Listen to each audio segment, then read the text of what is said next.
ठीक है। तो ऐसे ऐसे व्यक्ति को, ऐसे सन्यासी को भगवान कहते हैं कि तुम मिथ्याचारी हो, और तुम किसी और को नहीं, तुम पहले तो खुद ही को धोखा दे रहे हो। तुम साधारण जनता को तो धोखा दे रहे हो, लेकिन तुम खुद को ही धोखा दे रहे हो। फिर कौन बेटर है? Who is better? वो नेक्स्ट श्लोक में बताया कौन बेटर। शिक्षा क्या मिली हमें? ढोंगी मत बनो। तो भगवान ने यहाँ सीधा सीधा बोल दिया है, आप जो हो वही रहो।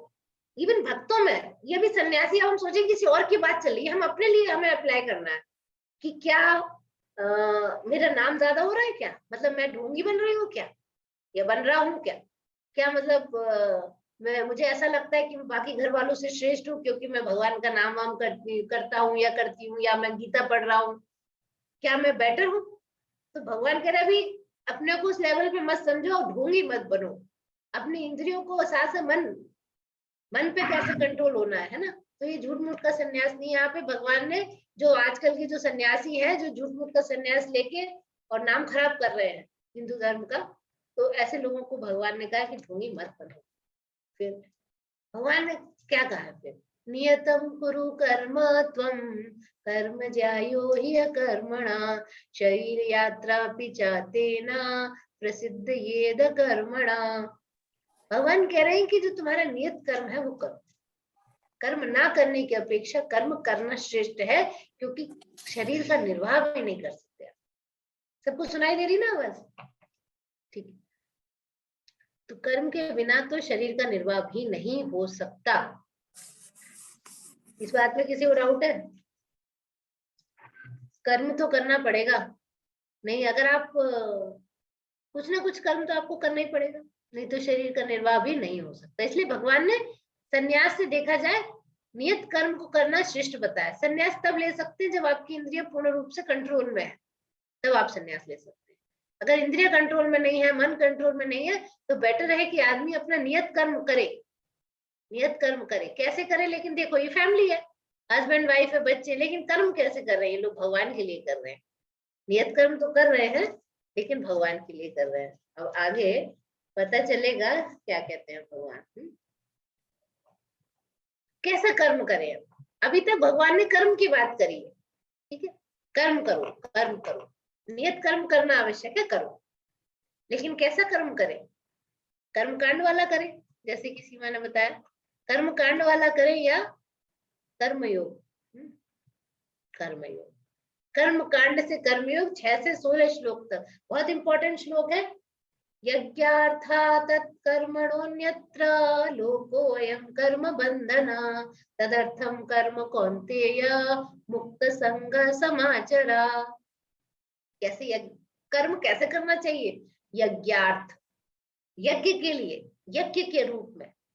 तो यज्ञ के स्वामी कौन है? यज्ञ का स्वामी कौन है, बता सकते हो कोई? विष्णु, भगवान विष्णु। भगवान विष्णु है। गीता में कई जगह भगवान ने बोला है अहम भोक्तारम, मैं ही हूँ, यज्ञ का मैं भोक्ता मैं ही हूँ। बार बार भगवान ने कई जगह अलग अलग रूप में बोला है। 7 चैप्टर 8 चैप्टर 9 चैप्टर सब जगह बोला है कि यज्ञ का भोक्ता मैं ही हूँ, मैं ही हूँ। तो यहाँ पे भगवान ने कह रहे यज्ञ के रूप में कर्म करना चाहिए, नहीं तो क्या होगा? हम तो नहीं कर रहे, तो नहीं होगा तो लोको अयम कर्म बंधन, तुम्हारे ना कर्म बंधन हो जाएगा। बंधन क्या है कि जैसे अर्जुन ने कर्म किया, उसमें कोई बंधन नहीं था। भगवान ने कहा युद्ध करो, तो उसने युद्ध किया, भगवान के लिए युद्ध किया उसने। पहले वो युद्ध नहीं करना चाहता था, एक्चुअली वो करना नहीं चाहता था, वो अपने घर वालों को मारना नहीं चाहता था, लेकिन भगवान के लिए किया तो उसको बंधन उत्पन्न नहीं हुआ। तो यानी कि हमें जो भी काम करना है, तो भगवान ने बोला है 9 चैप्टर में कि जो भी करो, जो भी करो, जो भी खाओ, यद करोषि यद अश्नासी यद ददासी, जो भी दो, ठीक है, तत्कुरु मद अर्पण, मुझे अर्पण करते हुए करो। जो भी खाओ, जो भी दान करो, जो भी यज्ञ करो, कुछ भी करो, मेरे मेरे लिए।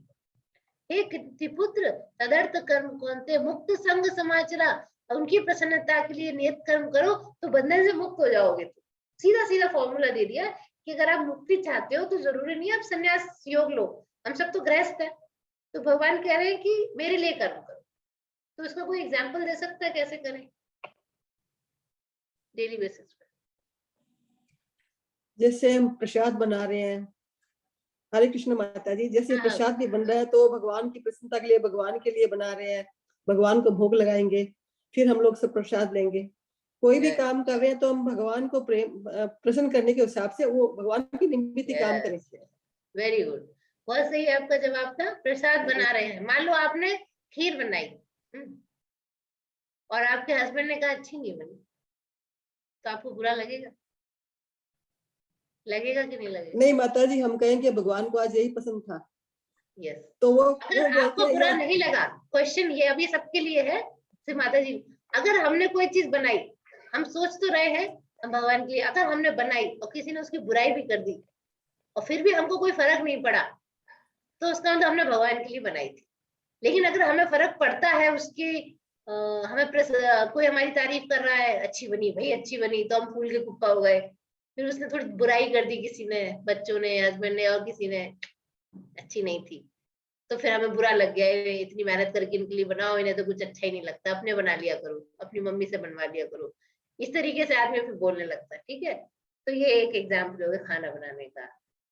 अच्छा, जेंट्स लोग कैसे कर सकते हैं?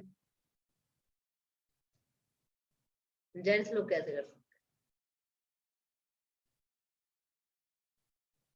हैं? एनीबॉडी? लड़कियां भी बता सकती हैं जेंट्स लोग कैसे करते हैं। हरे कृष्ण माता जी, और जो भी काम जैसे अपना बिजनेस में कर रहे हैं, कुछ भी कर रहे हैं, तो उसमें से कुछ भाग भगवान के निमित्त निकालेंगे, भाई ये उसमें देना है, दान करना है। और हर चीज में भगवान को साथ लेके काम करेंगे, तो उसमें घटा नफा कुछ भी हुआ तो उसको मन में विचार नहीं आएगा कि ईश्वर की इच्छा ये थी।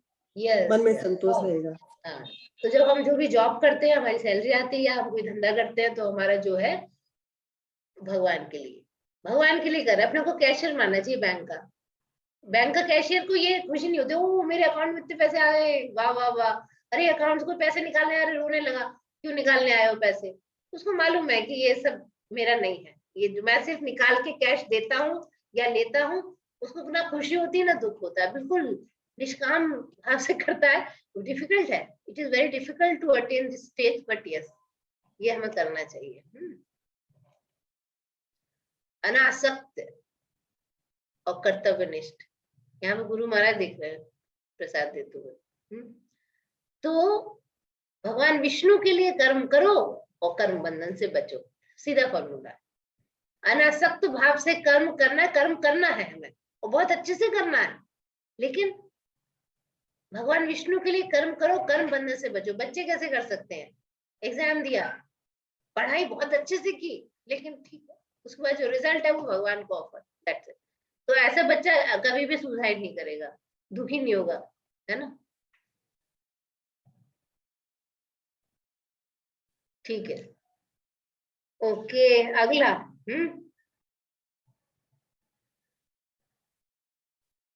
अर्जुन ने भगवान के इस पे चिंतन करते, उन लोगों का क्या जो कर्म योग नहीं कर सकते, उनकी प्रगति कैसे हो सकती है?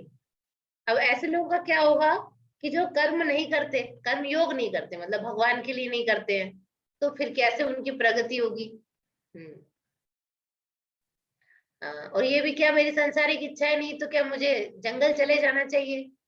यहाँ पे जो ये है वो योग की सीढ़ी ऐसे बताई गई है। देखिए, ये अलग अलग योग है। भक्ति योग है भगवान की प्रेममयी सेवा करना। अष्टांग योग में होता है 8 प्रकार की चीजें है, यम नियम आसन प्राणायाम ध्यान धारणा समाधि, इस प्रकार से चीजें हैं। यम करना है, नियम करना है, हम अपने मन इंद्रियों पे कंट्रोल करना है, ये सब अष्टांग योग है। ठीक है, एक सेकेंड, 1 मिनट।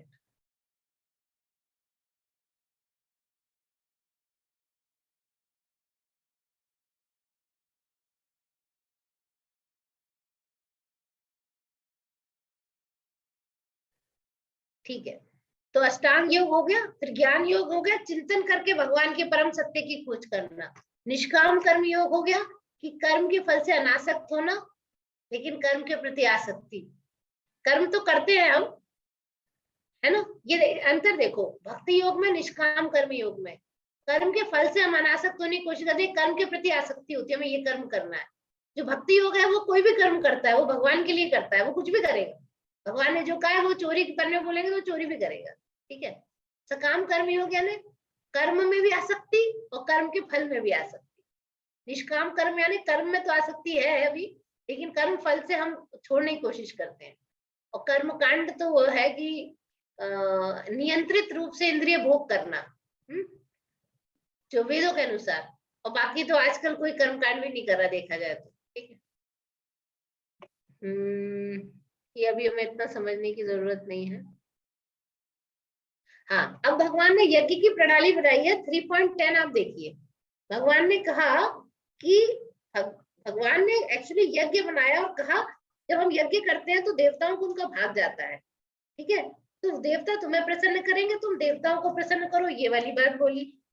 फिर 11वें वाले श्लोक में बोला, हाँ वही वाली बात, दोनों एक दूसरे के परस्पर सहयोग से आप जो है वो करेंगे। अब 12th श्लोक में क्या बोल रहे हैं भगवान, इष्टान भोगान ही वो देवा दास्यन्ते यज्ञ भाविता तद तै दत्तान प्रयायज्ञेभ्यो यो भुंक्ते तेन एव सा। तेन का मतलब होता है चोर। भगवान कह रहे हैं कि जो देवता है, जैसे अब सूरज देवता में सूर्य रोशनी देते हैं, हवा चलती है, ठीक है, बारिश होती है। तो अगर आप जीवन में सब कुछ खा रहे हो, पी रहे हो, सारी आवश्यकता पूरी कर रहे हो और देवताओं को उनका भाग नहीं देते तो आप चोर हो, यू आर अ थीफ। भगवान ने सीधा बोल दिया स्तेन। हम कहेंगे हम सब चोर हैं अगर हम देवताओं को उनका भाग नहीं देते। यहाँ प्रभुपाद ने इसको उसमें समझाया है कि जो यज्ञ पुरुष भगवान है, भगवान को अगर हम भोग लगाते हैं कोई चीज तो हम चोर नहीं, क्योंकि फिर हमने सबको संतुष्ट कर दिया। देवता क्या है, दे आर ऑफिसर्स, है ना। तो अगर हमने डायरेक्टली मान लो हमने भोग लगाया है तो हमने सबको संतुष्ट कर दिया। ओके, अब हाँ, ये बहुत इंपॉर्टेंट श्लोक है 13, ये सबको याद होना चाहिए। यज्ञ शिष्टाशिना संतो मुच्यन्ते सर्व किल्बिषै भुञ्जन्ते ते तु अघं पापा ये पचन्ते आत्म कारणात्। कोई इसका मीनिंग पढ़ेगा?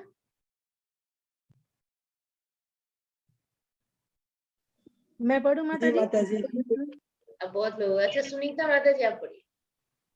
भगवान के भक्त सभी प्रकार के पापों से मुक्त हो जाते हैं, क्योंकि वे यज्ञ में अर्पित किए हुए भोजन प्रसाद को ही खाते हैं। अन्य लोग जो अपनी इंद्रिय सुख के लिए भोजन बनाते हैं वे निश्चित रूप से पाप करते हैं। बस सीधा सीधा भगवान ने कहा, वो कोई क्या, हम तो कोई पाप नहीं करते। बोले आप ऑफर करे बगैर खाते हो, आप पाप करते हो, दैट्स इट। बोले हम तो कोई पाप नहीं करते, कोई पाप नहीं, हम किसी के दिल को नहीं दुखाते। ऐसे तो वैसे पॉसिबल ही नहीं है कि आदमी किसी का दिल कभी दुखाया ही ना हो, है ना। लगता है लोगों को पाप नहीं करते, सब पाप करते। और जो अगर हम, भगवान ने कहा तुम चोर हो क्योंकि तुम जो है बिना उनको ऑफर किए खाते, मतलब देवताओं का भाग अर्पित नहीं करते। यहाँ पे एक्चुअली देवताओं का भाग मतलब भगवान को ऑफर करके नहीं खाते कोई भी चीज। यज्ञ शिष्टाशिना संतो मुच्यन्ते सर्व किल्बिषे, किल्बिषे माने सारे पापों से, मुच्यन्ते यानी मुक्त हो जाता है। क्यों मुक्त हो जाता है? क्यों? यज्ञ शिष्टाशिना, आशिना माने खाता है, यज्ञ का शिष्ट माने बचा हुआ। जो संत लोग हैं यज्ञ का बचा हुआ खाते हैं, यानी भगवान को ऑफर करके खाते हैं, इसलिए वो मुच्यन्ते सर्व किल्बिषे, सारे के सारे किल्बिष से यानी कि पाप से मुच्यन्ते मुक्त हो जाते। फिर जो लोग नहीं खाते उनका क्या बोलते, भुंजन्ते ते तु अघा पापा। अघम माने घोर पाप खाते हैं, भुंजन्ते माने खाते हैं घोर पाप। क्यों? ये पचंती आत्म कारणात्, आत्मा माने अपने कारण के लिए जो पचंती यानी पकाते हैं वो सिर्फ पाप खाते हैं। जो अपने इंद्रिय सुख के लिए पका के खाते हैं वो पाप खाते हैं। ठीक है, साफ साफ बोल दिया भगवान ने, है ना, कोई टेंशन वाली बात नहीं है, साफ साफ बोल दिया है। अब भगवान ने और चीजें बताई। अब आप लोग, भगवान ने बताया है कि कैसे, मतलब अन्न कैसे होता, हम खाएंगे कैसे, अन्न कहाँ से आता। भगवान ने बोला अन्नाद भवन्ति भूतानि पर्जन्यादन्न संभव यज्ञाद भवति पर्जन्यो यज्ञ कर्म समुद्भव। भगवान ने कहा है कि जो भूतानि, हम जो भूत है, हमारा जो ये हमारा जो शरीर है अन्नमय कोश कहलाता है। अन्नमय कोश, हमारा अन्न पर ही हम लोग आश्रित है। ठीक है, जनरली कोई बहुत बड़े बड़े योगी होंगे वो सिर्फ दूध पे जिंदा रह लिए, बात दूसरी है।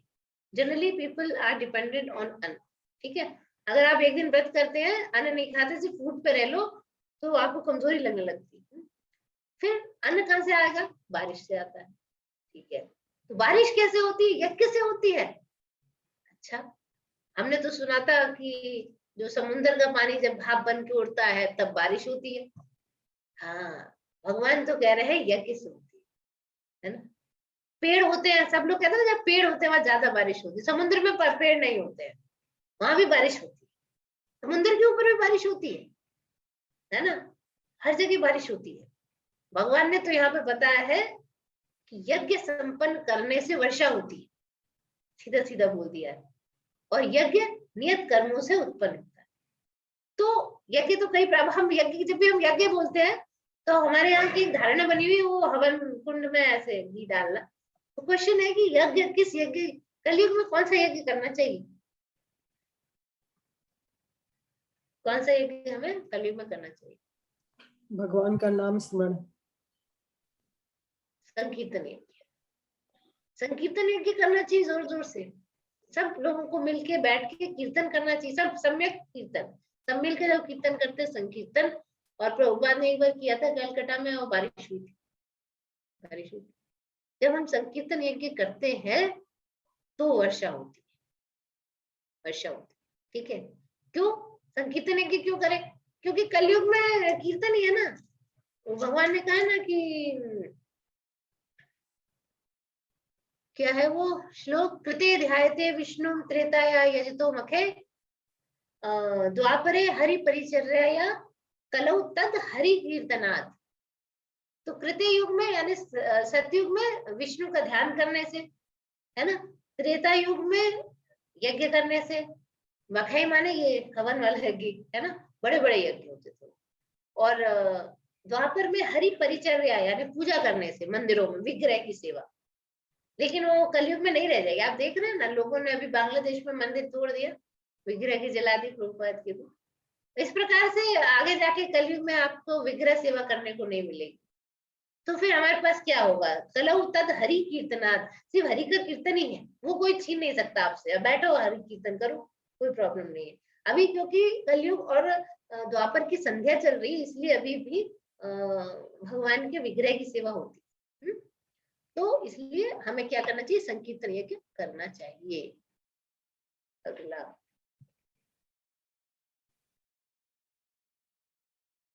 यज्ञ का चक्र बताया है, यज्ञ का चक्र बताया है। श्लोक नंबर, हाँ ये तो बताया है कि यज्ञ करेंगे, पर्जन्य माने बादल आएंगे, बादल से बरसात होगी तो अन्न आएगा, अन्न से हम जीव भगवान के निकले हुए हैं, है ना।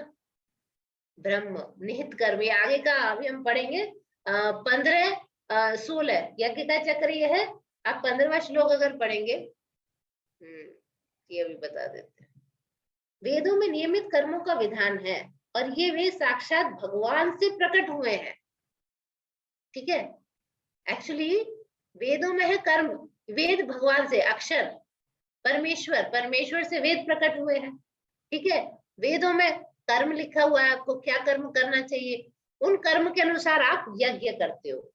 यज्ञ करते हो तो बरसात होती है, बरसात होती तो अन्न होता है, अन्न होते तो जीवात्मा अपना भरण पोषण कर सकते। ये तो ये हो गया। ठीक है, 16वें श्लोक में क्या बताया, ये समझ में आ गया। भगवान ने 15वें श्लोक में बताया है कि अगर वेदों में बताया है कि नियमित कर्म करो, वेद आए भगवान से, तो भगवान से वेद निकले।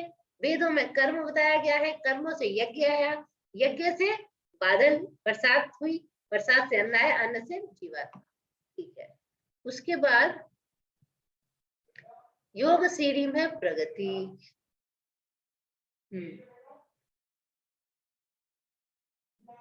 अगर आप बंधन मुक्त इंद्रिय तृप्ति करते हैं तो पशु जीवन, बंधन मुक्त इंद्रिय तृप्ति का मतलब समझते हैं क्या? कौन समझता है बंधन मुक्त इंद्रिय तृप्ति इसका मतलब क्या है? एनीबॉडी? ठीक है, हम इसमें ज्यादा टाइम लगाएं। अनकंट्रोल्ड डिजायर्स, जो चाहे वो करे, माय लाइफ, मैं जो चाहे करूं, who are you to tell me? तो जो चाहे सो करते हैं, उन्हें कोई शास्त्रों से मतलब नहीं, कुछ नहीं पता, नाम के वो लोग हिंदू या जो भी है, हिंदू या मुस्लिम या क्रिश्चियन जो भी, वो पशु जीवन में ही जाएंगे बाद में। नियंत्रित इंद्रिय तृप्ति, वो कर्म कांड करते हैं। फिर सकाम कर्म होते हैं, कुछ भी कर्म करते हैं, इच्छा रखते हैं, सकाम कर्मी है। निस्वार्थ भाव से करते हैं, निष्काम कर्म है। लेकिन उससे सबसे ऊपर होता है प्रेम भक्ति, भाव भक्ति। ठीक है, धीरे धीरे जाते हैं। अब ये दो तीन चीजें बताई है। एक तो होती है प्रगतिशील योग सीढ़ी। ठीक है, अब यहाँ से देखिए, सबसे पहले विस्तृत योग सीढ़ी, पशु जीवन, सबसे थर्ड वाला देखिए विस्तृत पशु जीवन से आप फिर धीरे धीरे आप कर्मकांड के लेवल पे आ सकते हैं अगले कुछ जन्मों में। फिर सकाम कर्म योग पे आएंगे कुछ जन्म, फिर निष्काम कर्म योग करेंगे, फिर ज्ञान योग करेंगे, यानी कि कुछ काम नहीं करेंगे, ज्ञान लेंगे, ज्ञान, है ना। फिर अष्टांग योग करेंगे, और फिर आप भक्ति योग तक आ सकते। ये हो गया। अब प्रगतिशील योग सीढ़ी क्या है? पशु जीवन से कर्मकांड किया, फिर सकाम कर्म योग किया, सेम है। निष्काम कर्म योग किया, साधना भक्ति करी। यहाँ पे निष्काम कर्म योग के साथ साथ साधना भक्ति की, भगवान का नाम जप वगैरह किया, नियमों का पालन किया, तो भाव भक्ति प्रेम भक्ति तक पहुंच जाए। ठीक है, अब एक एलिवेटर भी होता है, मतलब लिफ्ट से पशु जीवन से आप मनुष्य जीवन जब आए, बाई चांस आपको शुद्ध भक्तों का संग मिल गया, तो सीधे डायरेक्टली साधना भक्ति पे पहुंच गए। ना सकाम कर्म, ना कर्म कांड, ना ज्ञान, ना निष्काम, कुछ नहीं किया आपने, डायरेक्टली हम भक्ति करने लग गए। हमारे लेवल नहीं है, हमारा उतना लेवल नहीं है, लेकिन हम डायरेक्टली भक्ति करने लग गए। तो हमने साधना भक्ति की, साधना भक्ति करते करते हम भाव भक्ति के लेवल पे आएंगे, फिर प्रेम भक्ति के लेवल पे हम जा सकते हैं। तो ये है सीढ़ी। ओके, निष्काम कर्मयोग का सही उदाहरण दिया भगवान कृष्ण ने, खुद अपना ही दिया है। भगवान ने कैसे अपना उदाहरण देते हैं भगवान कि हमें कैसे करना चाहिए। ओके, सीधे 22 पे आ गए हैं। भगवान ने आप देखिए 16वें श्लोक में भगवान कह रहे हैं कि जो इस यज्ञ चक्र का पालन नहीं करता वो पापी है, और बिना बात जीवित रहता है, वो जानवर की तरह। ठीक है, अब हम इसे थोड़ा आगे गया है क्योंकि हम इतना एक एक डिटेल में नहीं ले सकते। आप 19वां चैप्टर समझिए, 19वां श्लोक देख सकते हैं सब लोग। कर्म फल में आसक्त हुए बिना मनुष्य को अपना कर्तव्य समझकर निरंतर कर्म करते रहना चाहिए, क्योंकि अनासक्त होकर कर्म करने से उसे परम ब्रह्म की प्राप्ति होती है। यानी कि आप कर्म के ना तो कर्म तो करो, लेकिन अपना एक ड्यूटी समझ के करो, आसक्त मत हो। तो धीरे धीरे आप प्रगति करके धीरे धीरे आप पर ब्रह्म तक पहुंच जाओगे। तो भगवान ने फिर राजाओं का नाम लिया, जैसे जनक आदि राजाओं ने कैसे निष्काम कर्म करके। 20वां श्लोक अपनी किताब खोल के देख सकते हैं, 20वां श्लोक इसमें शायद, हाँ इसमें भी आया है। 17 से 18 बताया है। हाँ एक सेकंड, 17 और 18 देखिए। जो व्यक्ति आत्मा में ही आनंद लेता है और जिसका जीवन आत्म साक्षात्कार युक्त है और जो अपने में पूर्णतः संतुष्ट रहता है, उसके लिए कोई कर्तव्य ही नहीं बचा है जीवन में। नो ड्यूटी फॉर हिम, ये बहुत हाई स्टैंडर्ड का हो गया।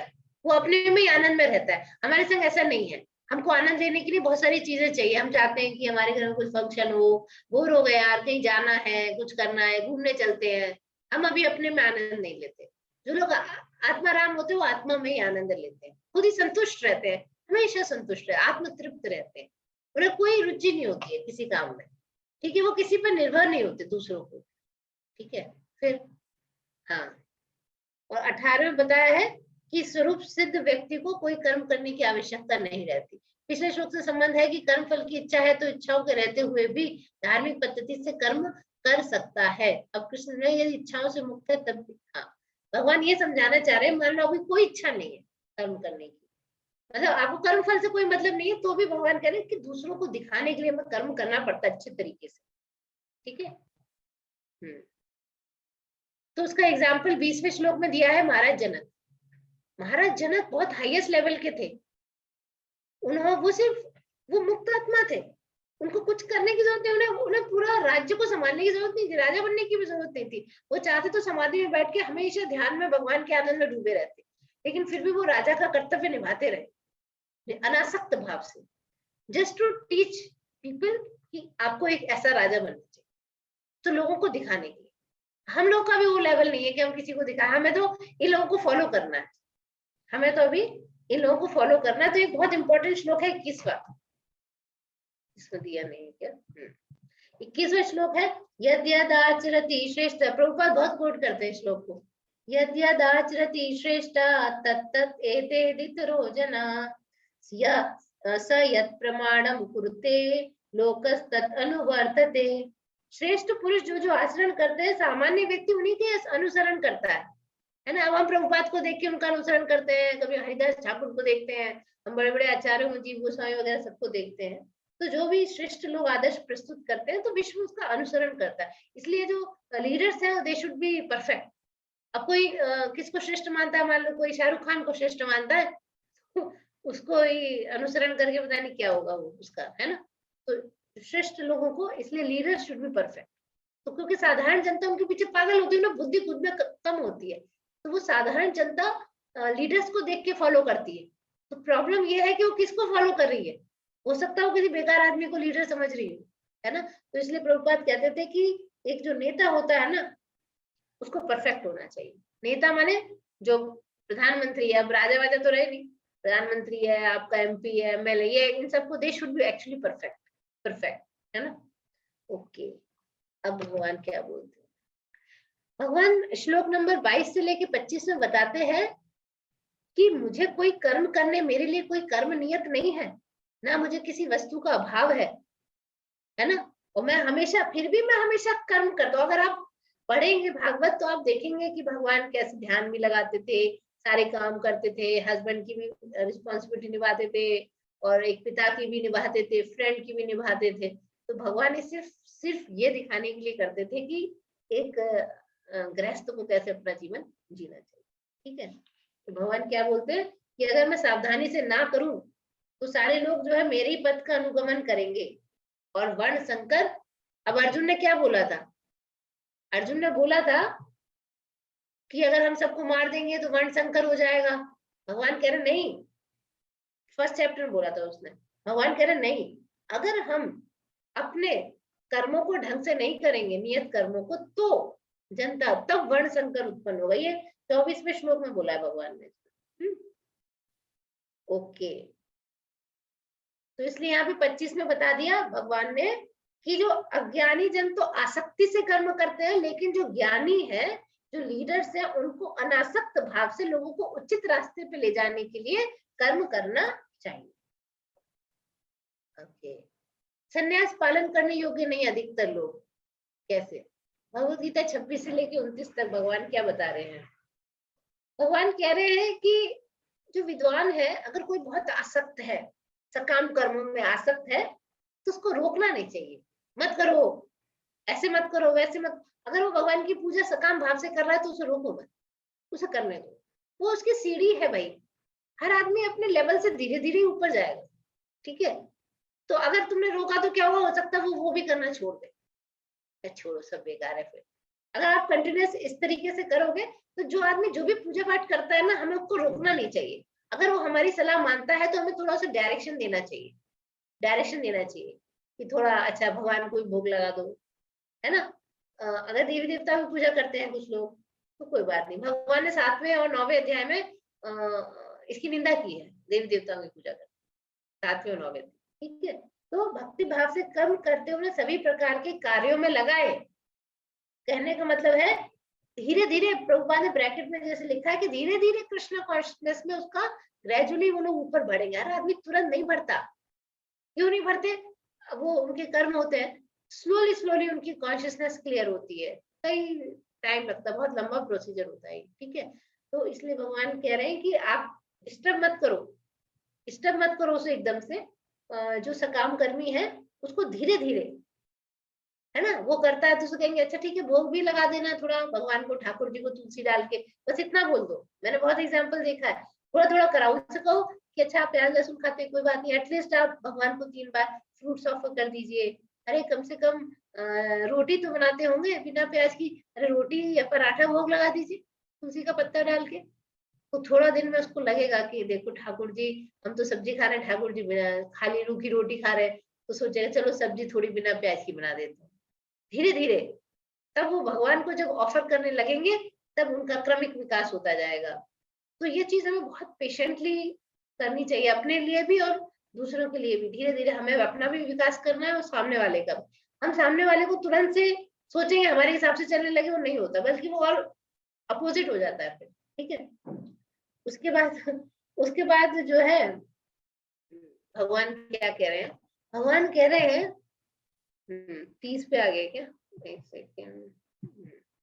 भगवान 27 श्लोक बहुत इंपॉर्टेंट है। भगवान कह रहे हैं प्रकृते क्रियमाणानि गुणैः कर्माणि सर्वशः अहंकार विमूढ़ात्मा कर्ता अहम इति मन्यते।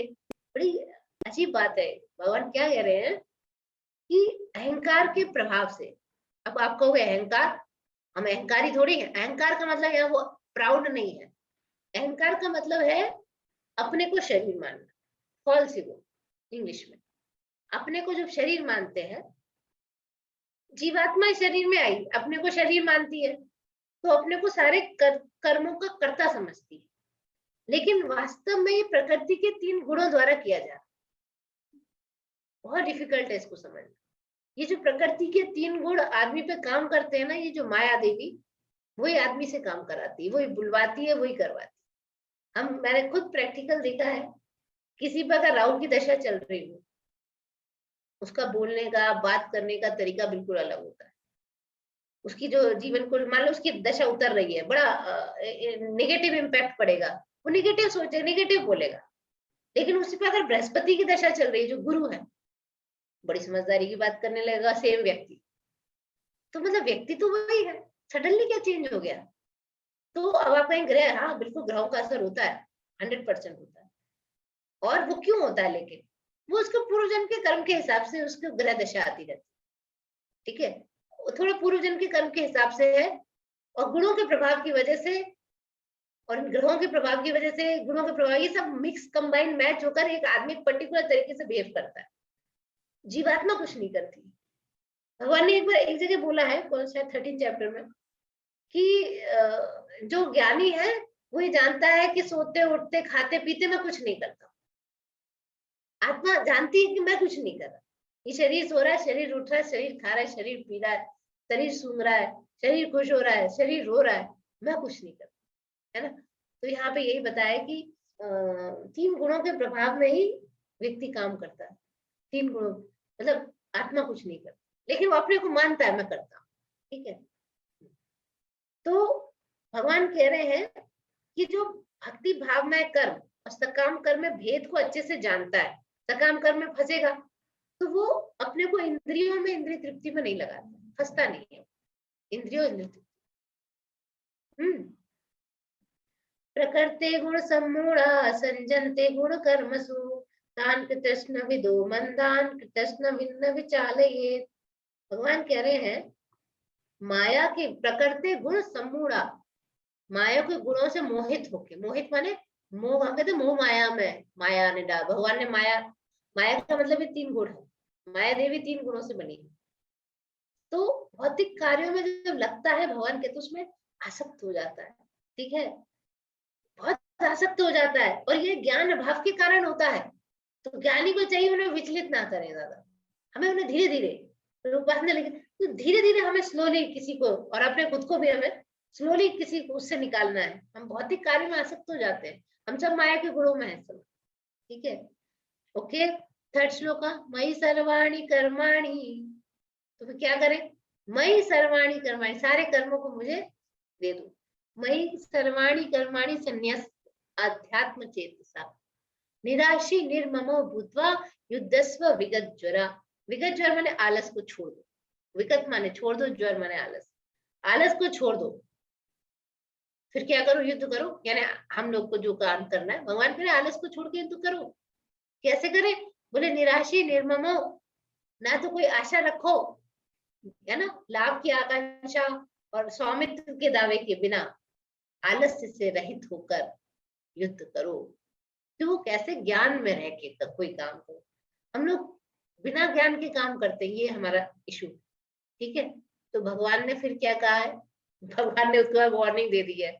भगवान ने क्या कहा है, जो व्यक्ति मेरे इन उपदेशों के आदेशों के अनुसार अपना कर्तव्य करते हैं और अनसूयवे, ठीक है, श्रद्धावान अनसूयंतो, जो मेरे से ईर्ष्या नहीं करते, ठीक है, तो क्या होता है, मुच्यन्ते ते अपि कर्म भी, मुक्त हो जाते हैं, कर्मों के फल से मुक्त हो जाते हैं। भगवान कह रहे हैं इस 31 श्लोक में, जो व्यक्ति मेरे आदेश के अनुसार अपना कर्तव्य करते हैं, ईर्ष्या रहित होकर इस उपदेश का श्रद्धा पूर्वक पालन करते हैं, वे सकाम कर्मों के बंधन से मुक्त हो जाते हैं। यानी जो भी करो भगवान के लिए करो, ये जानते हुए करो कि मैं कुछ नहीं करता हूँ, ये जो कुछ भी चल रहा है ये सब गुणों का खेल है, ये सामने वाला भी मुझसे जो बोल रहा है ये भी एक पर्टिकुलर गुण में मुझसे बोल रहा है, लेकिन हम लोग को वो चीज हम लोग प्रैक्टिकली करते समय भूल जाते हैं, हमें हमें भी गुस्सा आ जाता है, ठीक है।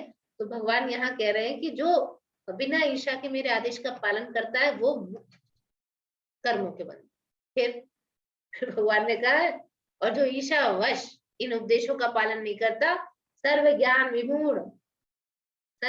विमूढ़ान तान विद्धि नष्ट अचित्त, समझ लो कि वो सिद्धि के प्रयासों में नष्ट, भ्रष्ट, ज्ञान से रहित, दिग्भ्रमित।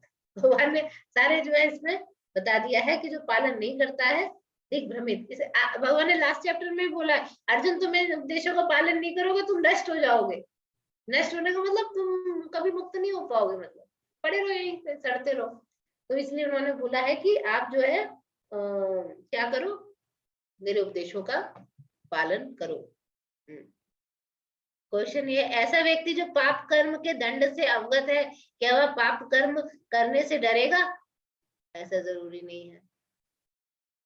कहने का मतलब ये है कि मान लो किसी को मालूम है कि पाप करने से हमें ये दंड मिलेगा, फिर भी हर बार वो डरता नहीं है। कुछ लोगों के अंदर बहुत बुरी आदतें होती है, वो नहीं छोड़ पाते, उन्हें पता है कि, उन्हें मालूम है कि गलत है। अब छोटी सी आदत है कि हम मोबाइल देखने की आदत है, ये भी बुरी आदत है, अब मालूम है ये गलत है, फिर भी वो ना चाहते हुए वो लग ही जाता है ना। हाँ। तो उनके बारे में क्या कहना, तो अब 33वें श्लोक में बताया है,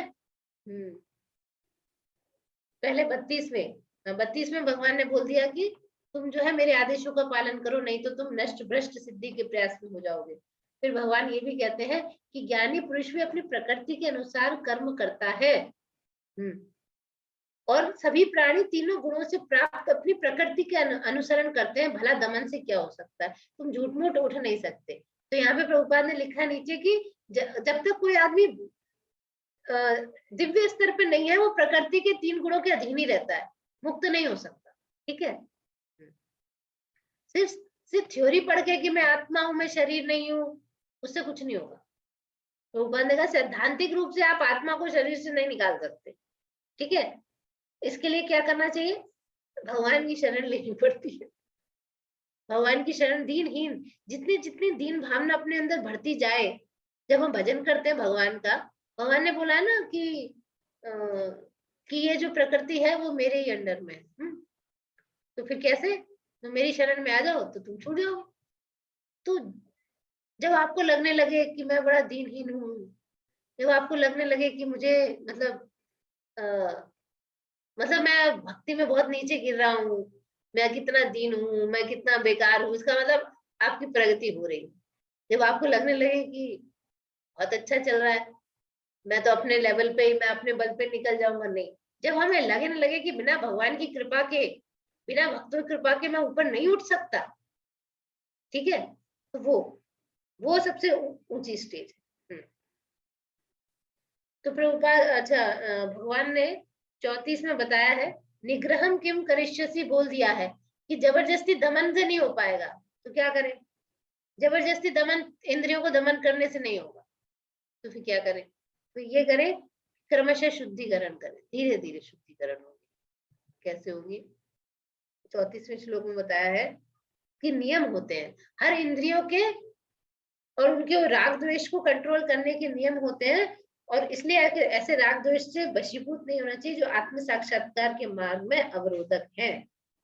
तो क्या करना चाहिए, शास्त्रों का नियम को पढ़ना चाहिए, शास्त्र पढ़ने चाहिए, बुद्धि शाप होती है। गुरु महाराज कहते हैं आप जितने शास्त्र पढ़ोगे आपकी बुद्धि एकदम, वो बोलते हैं कि अगर चक्कू पहना नहीं है तो आप काटोगे, कटेगा नहीं अच्छा, बहुत शार्प चाकू फट से कट जाएगा। ऐसे ही आपकी बुद्धि शार्प होनी चाहिए, आपको समझ में आएगा कैसे। तो बुद्धि शार्प होगी शास्त्रों को पढ़ना। जैसे गीता है, आप लोगों को क्लास में पढ़ाया जाता है, हफ्ते में एक बार आपकी क्लास होती है, तो आप लोगों को उसके बाद आप पूरे हफ्ते छूते हैं उसको कि नहीं, वो इम्पोर्टेंट है। तो अगर हम पूरे हफ्ते हम डेली गीता को पढ़ें, मान लो 35 श्लोक है, हमारे पास 7 डेज है, ठीक है, जितने भी श्लोक है मान लो, तो हमें हिसाब लगाया कि 5 दिन में 5 श्लोक एक दिन में पढ़ेंगे। उसको तात्पर्य सहित अच्छे से डिटेल में अपने आप खुद से स्टडी करना पड़ेगा आपको। आप पढ़िए, हर हफ्ते जितना भी श्लोक पढ़ा जाए तो उसको अच्छे से फिर से पढ़िए, अपने को पीछे का पढ़िए। उससे क्या होगा कि आपकी self study is very important. बिना सेल्फ, कोई भी बच्चा सिर्फ क्लास में क्लासेस अटेंड करके स्कूल की कभी भी टॉपर नहीं बन सकता। वो बच्चा टॉपर वो बन सकता है जो खुद से भी सेल्फ स्टडी करता है, ठीक है। अब भगवान ने क्या है, श्रेयान स्वधर्मो विगुणः पर धर्मा स्वनुष्ठितात्। कितने श्लोक है इसमें? 43। हाँ 5 बज गए हैं, थोड़ा और 10 मिनट लेंगे। स्वधर्मे निधनम श्रेय पर धर्मो भयावह।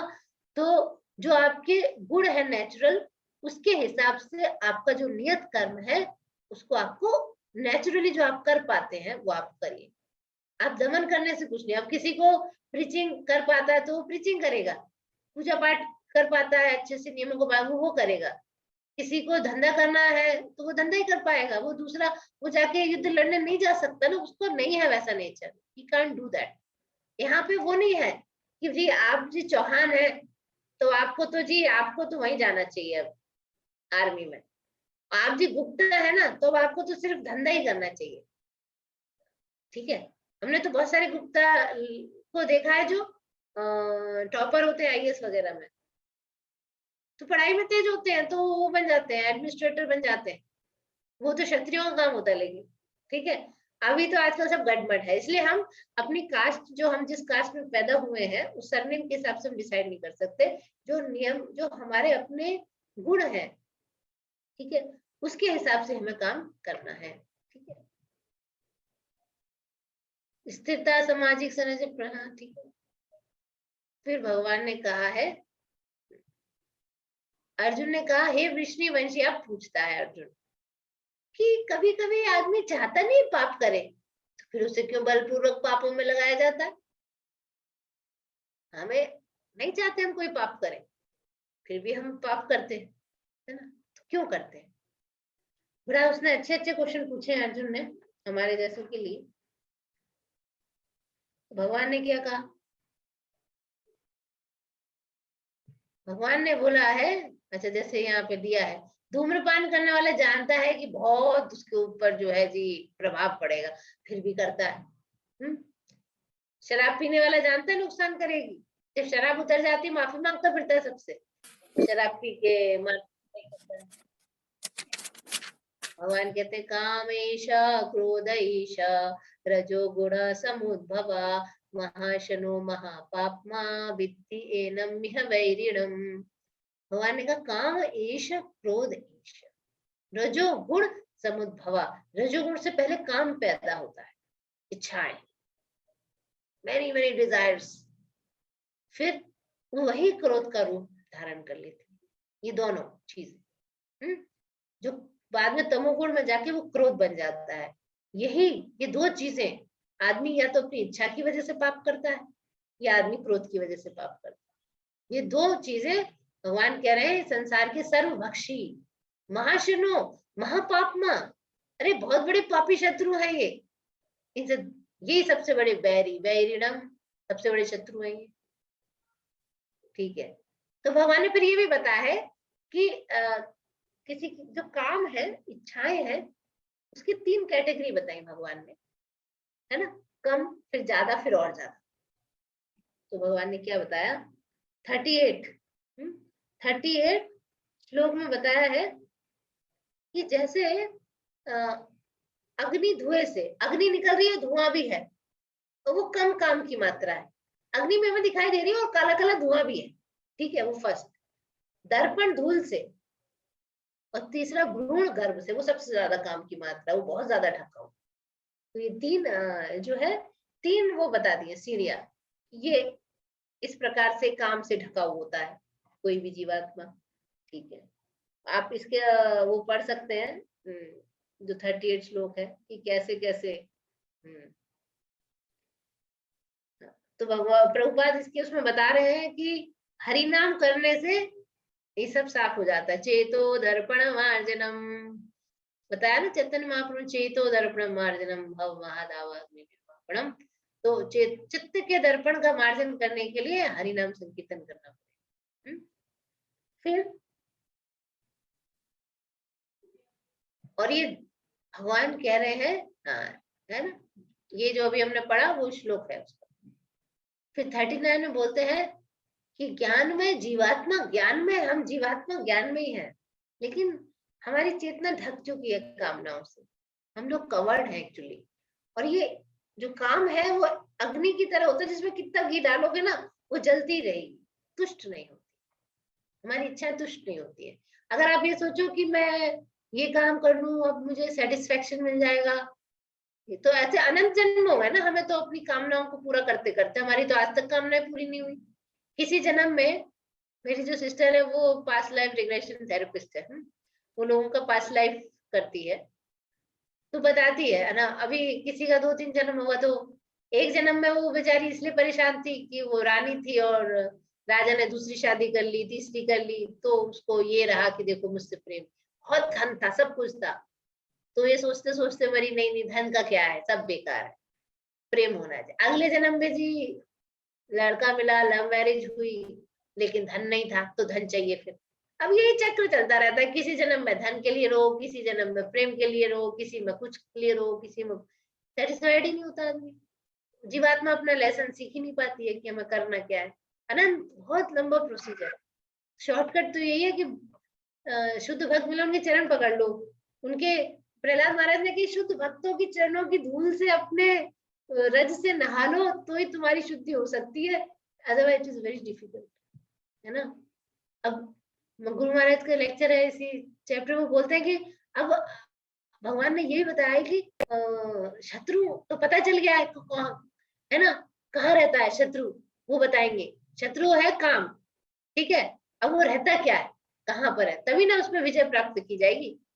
तो शत्रु की जो 3 जगह है रहने की, इंद्रिय मन बुद्धि, युद्ध की योजना है, काम का निवास है, हमें एक बार निवास स्थान पता चल गया तो स्ट्राइक करेंगे वहां पर। हाँ, इंद्रियों को नियंत्रित करना बता है, इसमें बता रहे हैं कि 3 चीजें हैं। कहाँ रहता है भगवान बताते हैं, इंद्रिय मन और बुद्धि, 3 जगह काम के निवास स्थान है, ठीक है। अधिष्ठानम उच्चते, तो इसलिए जीवात्मा को क्या करना चाहिए, वास्तविक ज्ञान को ढककर उसको मोहित कर देती है ना। ओके, इंद्रिय मनोबुद्धि, तो 3 में से इंद्रियों को वश में करना सबसे आसान है, इसलिए भगवान ने 41 श्लोक में कहा कि प्रारंभ में इंद्रियों को वश में करो और काम का दमन करो, है ना। तो प्रारंभ में इंद्रियों को सबसे पहले वश में करो, कोशिश करो। भगवान बार बार कह रहे हैं काम को दमन करो, इच्छाओं का। क्यों? क्योंकि ज्ञान और आत्म साक्षात्कार की विनाशकर्ता का वध करो। फिर भगवान ने क्या कहा है, ज्ञान और विज्ञान आत्मा का आहार है। शास्त्रों का श्रवण, पठन, विचार, विस्मरण, ये सब बुद्धि को शक्तिशाली, है ना। इंटेलिजेंस तेज कैसे बनती है, हम अपने आप से, हमें शास्त्रों को पढ़ना चाहिए। ये नहीं सोचना चाहिए अच्छा क्लास हो रही है, हमने क्लास में सुन लिया, हम तो क्लास के भरोसे नहीं। आपकी self study is very very important. जब आप बैठ के ध्यान से गीता खुद से पढ़ोगे ना, तो भगवान बुद्धि देते हैं समझने की, तो हमें और चीजें समझ में आएंगी, फिर हम और समझ सकते हैं, ठीक है। तो ये हो गया, पहले इंद्रियों को नियंत्रित करो। आप देख रहे हैं इस फोटो में, एक तरफ ट्विटर है, एक तरफ वो है, एक तरफ फेसबुक है, नाम बदल गया, एक तरफ व्हाट्सएप है। अब ये चक्कर चला हुआ है, क्योंकि सीधे मन और बुद्धि पे थोड़ा मुश्किल होगा, तो पहले इंद्रियों पे कंट्रोल करो। भगवान कह रहे हैं कि कर्मेंद्रिय जड़ पदार्थ की अपेक्षा श्रेष्ठ है, मन इंद्रियों से बढ़कर है, बुद्धि मन से उच्च है, और वह बुद्धि से आत्मा उच्च है। तो ऐसे बताया गया है, जड़ वस्तु के ऊपर इंद्रियां हैं, इंद्रियों से ऊपर मन है, मन से ऊपर बुद्धि है, बुद्धि के ऊपर आत्मा है। तो पहले कोशिश करो कि इंद्रियों पे हम कैसे कंट्रोल करें, उसके लिए हमें शास्त्र पढ़ने पड़ेंगे, तो फिर मन ही नहीं करेगा, फिर थोड़ा कंट्रोल होगी, इंद्रियां कंट्रोल होंगी। जान के करो, थोड़ा सा जान के भी करना पड़ता है। पता है कि टीवी सीरियल है, हमें कोई बहुत पसंद है, हमें पता है वेस्टेज ऑफ टाइम है, जस्ट एन इल्यूजन, है ना। ये तो माया नगरी के अंदर एक माया है ना। राधा प्रभु जी बोलते हैं माया है, माया नगरी में एक तो हम पड़े हैं, ऊपर से उसके ऊपर एक और माया टीवी की, जिसमें हम अपने को जो टीवी का कैरेक्टर है ना, वो हंसता तो हम भी हंसते हैं, वो रोता है हम भी रोते हैं, हम अपने को वो कर लेते हैं, एक मान लेते हैं उसके साथ। तो इसलिए उन्होंने कहा है कि अपने मन को 43वें श्लोक में आध्यात्मिक बुद्धि में स्थिर करो। भगवान ने कहा है एवं बुद्धे परम बुद्धवा संस्तभ्य आत्मानम आत्मना जहि शत्रु महाबाहो काम रूपम दुरासदम। देखो यहाँ पे आत्मा का जो शब्द है ना, आत्मा के कितने मतलब होते हैं किसी को पता है? हाउ मेनी मीनिंग्स आत्मा वर्ड है? 3 मतलब होते हैं आत्मा, एक मन, एक बुद्धि और एक आत्मा। ठीक है, तो यहाँ पे बताया है बुद्धि से परम श्रेष्ठ, मतलब श्रेष्ठ जानकर, बुद्धवा माने जानकर, स्थित कर लो किसमें? मन को। आत्मानम माने मन को स्थिर करो, अपने भौतिक इंद्रिय मन और बुद्धि से परे जान के अपने को, कि ना तो मैं बुद्धि हूं, ना मैं इंद्रिय हूं, ठीक है, ना मैं मन हूं। ठीक है, किसी ने पूछा था मन और आत्मा में क्या अंतर है? भाई मन अलग चीज है और आत्मा किसी और ने मेरे से पूछा था, है ना। तो अपने को, मन को भगवान क्या कह रहे हैं? भगवान कृष्ण कॉन्शियसनेस में स्थिर करो, तब जाके आध्यात्मिक शक्ति के बल पर तुम इस काम रूपी दुर्जय शत्रु को जीत सकते हो। This is very difficult. भगवान कह रहे हैं कि दिस इज वेरी डिफिकल्ट, लेकिन हम जो है क्या कर सकते हैं फिर? एबीसीडी, एबीसीडी है भक्ति का, एबीसीडी हो गया कि एसोसिएशन, है ना। अपना भक्तों का संग करो, रीडिंग करो, शास्त्रों के पढ़ो, चैंटिंग करो और diet. C for chanting, B for books, A for association, B for books, C for chanting, and D for diet. This is the ABCD to control काम रूपी दुर्जय शत्रु। A for association माने भक्तों का संग करते रहो। दूसरा B for books, पढ़ो अपने आप, शास्त्रों को खुद से पढ़ना जरूरी है। सिर्फ भक्तों का संग के लेक्चर सुन के आगे उससे नहीं चलेगा। आपको शास्त्रों को पढ़ना है, फिर बैठ के सोचना है, उसका चिंतन करना है, मनन करना है, कैसे जीवन में उतारना है। दैट इज वेरी एसिमिलेट करना है उसको। सी फॉर चैंटिंग, सुबह सुबह ध्यान से, और डी फॉर डाइट, भगवान को ऑफर करके खाना है। ओके, हरे कृष्णा। तीसरे चैप्टर को हमने कुछ कुछ कोशिश किया, जितना मुझे आता था कुछ कुछ समझाने का। मुझे पता नहीं आप लोगों को बोर लगा या क्या लगा। किसी का ना वीडियो ऑन था ना कुछ था, पता कुछ चला नहीं। ठीक है, हरे कृष्णा माता जी, थैंक यू वेरी मच। किसी को कोई प्रश्न पूछना है तो पूछ सकते हैं। हरे कृष्ण माता जी, मैं ये पूछ रही थी कि जैसे सुबह तो हम जो भोजन प्रसाद बनता है, तुलसी पत्ता छोड़ के सब भगवान को अर्पित करते हैं, जो फ्रूट वगैरह सब चीज ले जाते हैं, तो वो ठीक है, प्रसाद में ले लिया। पर शाम के टाइम भी बनता है, तो फिर उसमें तो हम भाव ही रख सकते हैं मन में, जैसे अभी ठाकुर जी को अर्पण करके मन में, और फिर प्रसाद पाओ। आपका क्या?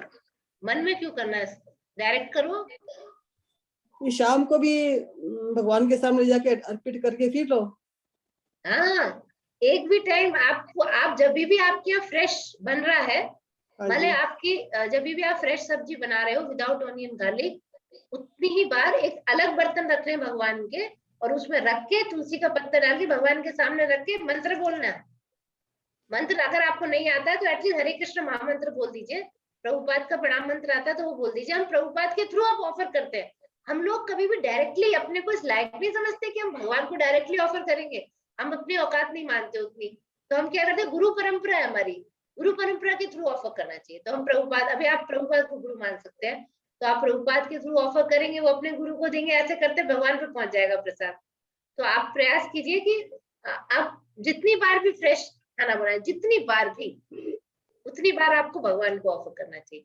ये नहीं सोचो बस एक बार खा लिया भगवान ने बहुत है, हम तो 2 बार खा रहे हैं, 3 बार खा रहे हैं, तो भगवान को बेचारे 1 बार खाए। ठीक है, और कुछ और डाउट है तो आप पूछ सकते हैं। थैंक यू माता जी।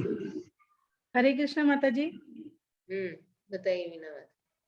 माता जी मैं ये पूछना चाह रही थी कि जैसे रामायण में सीता माता स्वयंवर में जाती है ना सीता जी, तब वे देवी माँ की पूजा करती है, और जनक जी भी जब बारात आती है तो स्वागत से पहले देवताओं की पूजा करते, और राजा दशरथ भी जी शिव जी की पूजा करके बारात रवाना करते। तो मुझे ये समझ में नहीं आया माता जी, वे तो सब देवी देवता की पूजा करते थे ना। अच्छा, वो सब देवी देवताओं की पूजा करते थे तो हम क्यों नहीं कर सकते हैं? हाँ जी माता जी। देखो वो जो है क्षत्रिय है ना। भगवान ने ना, अब इसका समझाना बड़ा मुश्किल है। ये एक जनरल लोगों के लिए है कि एटलीस्ट आपको ये बेसिक एटिकेट्स फॉलो करने हैं, ठीक है। अगर मान लो एक प्रेसिडेंट है, बेचारा प्रेसिडेंट है, वो तो प्रेसिडेंट है, लेकिन अगर अपने पोते के संग खेल रहा है, वो झुक गया, बैठ गया, पोता उसके ऊपर बैठ गया, तो क्या पोता बड़ा हो गया, प्रेसिडेंट छोटा हो गया? ऐसा नहीं।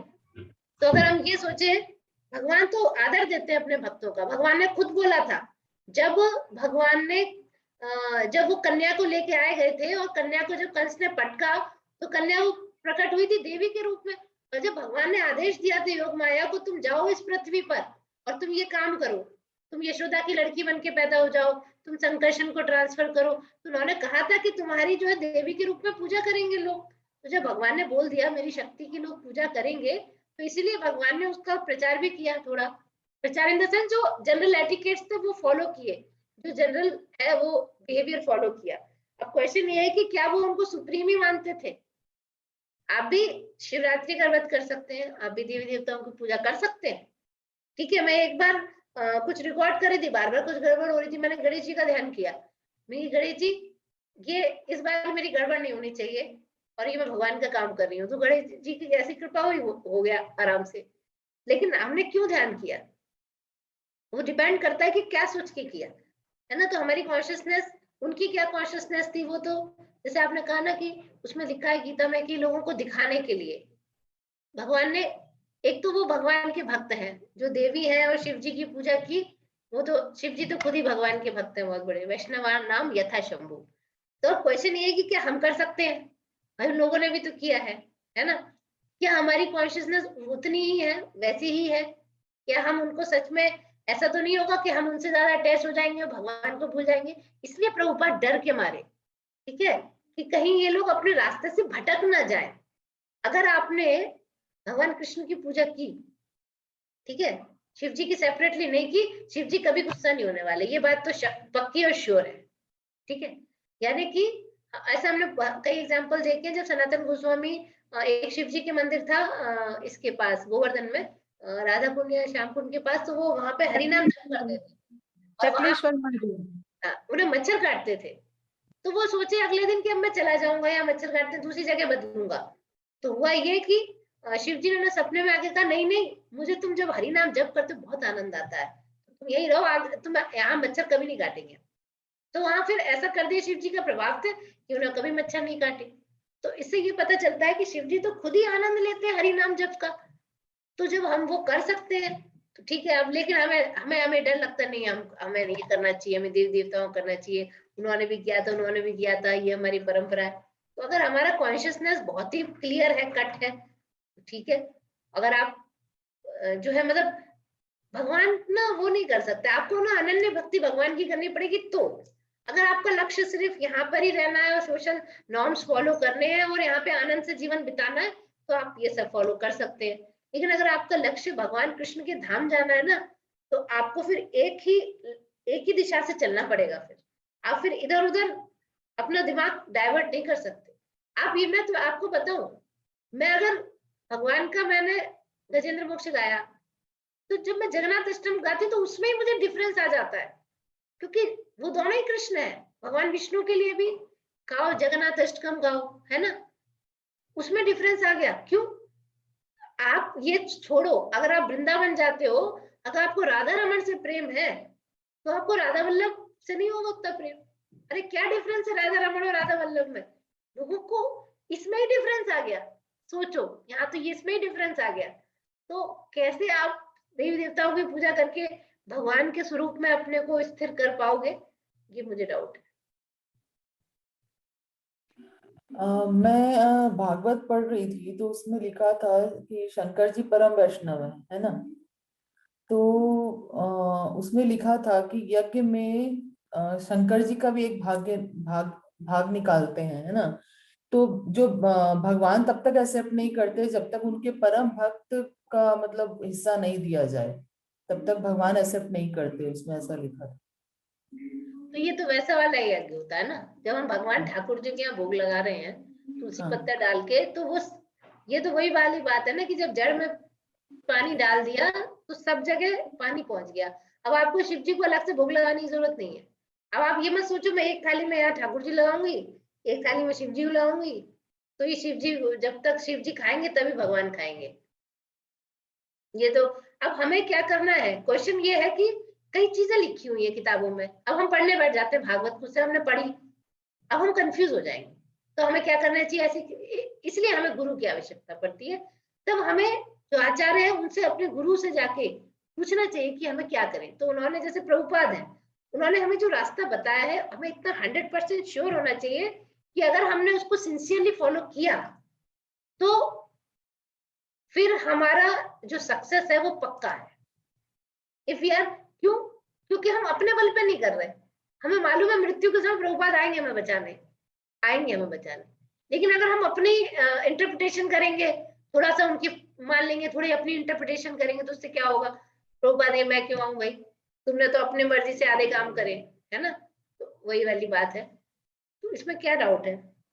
वो भागवत तो यज्ञ जब करते हैं ना तो एक आहुति डालते हैं, उसकी बात हो रही है ये। जब यज्ञ करते हैं तो इंद्र की आहुति पड़ती है और शिव जी की भी पड़ती है, सबकी एक एक नाम की पड़ती है वो आहुति, ठीक है। इसमें भोग लगाने वाली बात नहीं। कुछ और डाउट था तुम्हारा? हरे कृष्णा। सीमा माता जी, अपने भगवान ने भी इसकी पुष्टि करी है, जैसे 7वें अध्याय में 22 और 23 श्लोक में भगवान क्या कह रहे हैं कि ऐसी श्रद्धा से सन अन्वित वह देवता विशेष की पूजा करने का यत्न करता है और अपनी इच्छा की पूर्ति करता है, किंतु वास्तविकता में ये सारे लाभ मेरे द्वारा ही प्रदत्त होते हैं।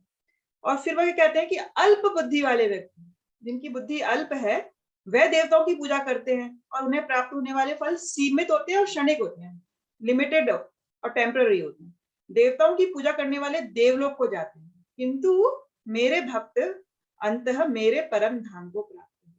तो ये डिफरेंस है कि हम देवी देवताओं की पूजा करें या भगवान। तो हमारे जो टेम्पररी मिलेंगे हमें रिजल्ट्स भी लिमिटेड मिलेंगे, लेकिन अगर हम डायरेक्ट भगवान की पूजा कर रहे हैं, जैसे कि जड़ में पानी डालने, तो फिर हमें उनके धाम जाने का मौका मिले। तो इसीलिए हमें देवी देवताओं की पूजा नहीं करके सीधा भगवान की पूजा भगवान खुद पुष्टि कर रहे हैं। हाँ, भगवान ने खुद 7th में और 9th में दोनों में बोला है कि जो कम बुद्धि के लोग होते हैं वो यही काम करते हैं। भगवान ने कहा वो भी मैं ही देता हूँ एक्चुअली। और भगवान ने ये भी कहा कि किसी देवता विशेष में मैं उसकी श्रद्धा को स्थिर कर देता हूँ, ठीक है। तो अगर वही है कि आप डरो मत, पहली चीज कि अरे मतलब लोग डरते हैं ना कि अब हमने देवी की पूजा छोड़ दी तो क्या होगा, हम तो 9 दुर्गों को व्रत करते थे, छोड़ दे क्या होगा। कुछ नहीं होगा, कुछ नहीं होगा, है ना। तो मैं तो खुद ही नहीं इतना करती हूँ, है ना, शिवरात्रि का भी करती हूँ, ताकि वो भी इसलिए कि शिव जी से बहुत प्रार्थना करती हूँ कि भक्ति थोड़ी और बढ़ाए, हमारी भक्ति बढ़ाए गुरु के रूप में, ठीक है। तो एक गुरु के रूप में आप उनको मान सकते हैं, यही। और कुछ किसी का, या जिन लोगों को अभी सेटिस्फाइड नहीं हुआ लेकिन आज का गेम।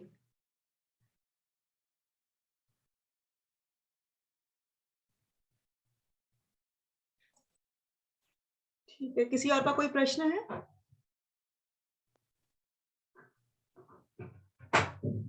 ठीक है, फिर हम सभी माताजी, श्यामला माताजी का बहुत हृदय से थैंक्स करते हैं कि उन्होंने आज बहुत अच्छी तरीके से चैप्टर 3 का रिवीजन किया। तो माताजी के लिए फिर से एक हरे कृष्णा महामंत्र बोलेंगे, आप सभी लोग अनम्यूट कर सकते हैं। और माधवी राधिका माताजी का मैं धन्यवाद देती हूँ कि मुझे मौका दिया, ताकि मैं ही कुछ पढ़ के कुछ बोली तो मुझे भी समझ में आया कुछ। नहीं, रिवीजन करना बहुत जरूरी है माताजी जी। हरे कृष्णा हरे कृष्णा हरे कृष्णा कृष्णा कृष्णा हरे हरे हरे राम हरे राम। थैंक यू माताजी। हरे कृष्णा हरे कृष्णा।